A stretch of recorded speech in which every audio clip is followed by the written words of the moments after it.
As I have touched on earlier, a shard map manager is a special database that maintains the global mapping information of a shard set.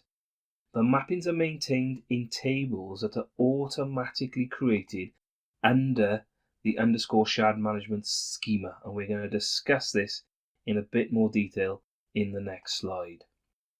Global shard maps are maintained in 3 tables as shown on this diagram here. We've got shared maps global. This table stores the type of shard map, list or range shard map. So in our example, we will have a range shard map.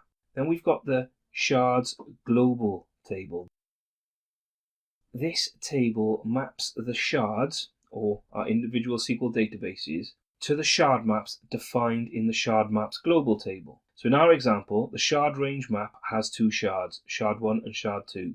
The table also stores the SQL server name the shard belongs to. So it stores the server name the shard belongs to, and this information is used when connecting to the shards. Then we have the shard mappings global table.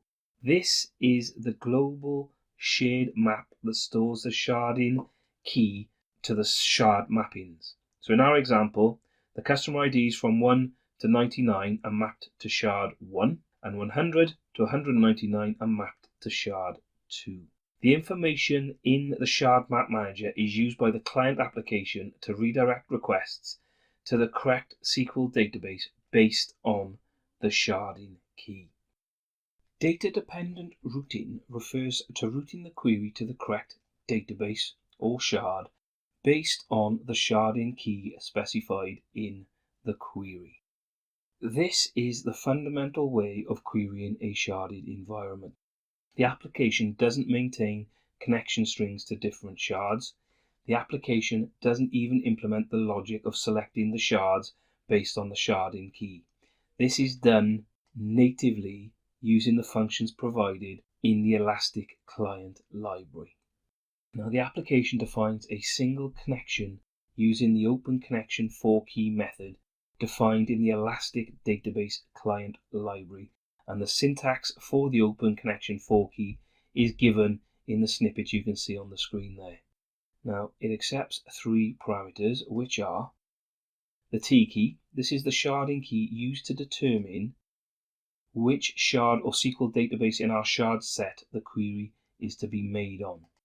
The connection string. The connection string only contains the credentials. The database and the server name are decided from the shard map manager system table based on our sharding key. Then we've got the connection options. A connection option can be either none or validate. When it's set to validate, it queries the local shard map or the shardlet to validate that the shard key exists in the database specified in the cached map. Now this is important in an environment where shard maps change frequently. If the validation fails, then the shard map manager queries the global shard maps for the correct value and updates the cache. If the parameters specified are correct, the Open Connection for key method returns a database connection that can be used to query the correct shard or SQL database. Multi-tenant data models refer to how the tenants are placed in a sharded environment, and there are 2 distinct models for placing the tenants. There's a multi-tenant model and a database per tenant or single tenant model. So in the multi-tenant data model here, we've got our list and range mappings. So IDs 1 to 10 get placed in shard 1, 11 to 20 in shard 2, and so on. With a single tenant model, each ID gets given a single tenant. Now, single tenant or database per tenant model, as the name suggests, each tenant gets its own database. The tenant specific data is limited to the tenant's database and is then isolated from other tenants and their data. With a shared database or sharded model, and again as this name suggests, a single shard or a database is shared amongst multiple tenants. And the tenants can either be mapped to shards or databases by using either range or list mappings, as we've discussed earlier on. When it comes to choosing between the two models, it's going to depend on a few factors. Isolation being one. A single tenant or database per tenant offers a higher degree of isolation than the shared database sharded model. Maintenance. A single tenant model will have as many database as the tenants, such as customers or employees. So if we've got 100 customers, it means we've got 100 databases in a single tenancy model. In a shared database or shared model, you can have 5 databases, each with 20 tenants. Maintaining 5 databases is much easier than maintaining 100, and obviously that can impact on cost as well. The cost depends on the amount of resources sharing between the tenants. The more the resources sharing, so here we're referring to a SQL database, the lower the cost. So the more resource sharing we've got going on, the lower the cost. A single tenant model is good if all tenants have a predictable workload, and this allows you to then select an appropriate service tier for each tenant or database.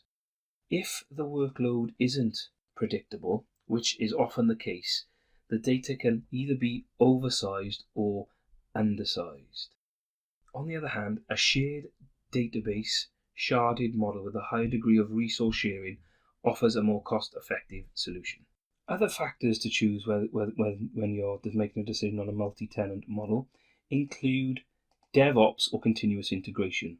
Now, DevOps refers to deploying new changes to the database to resolve issues or when new features are added to the application, and this is usually on a frequent basis. The single tenant model has a higher cost to deploy and maintain the application, as these changes have to be applied across all of the single tenant databases. So if we've got 100 databases supporting 100 customers, this change needs to be deployed across the 100 databases.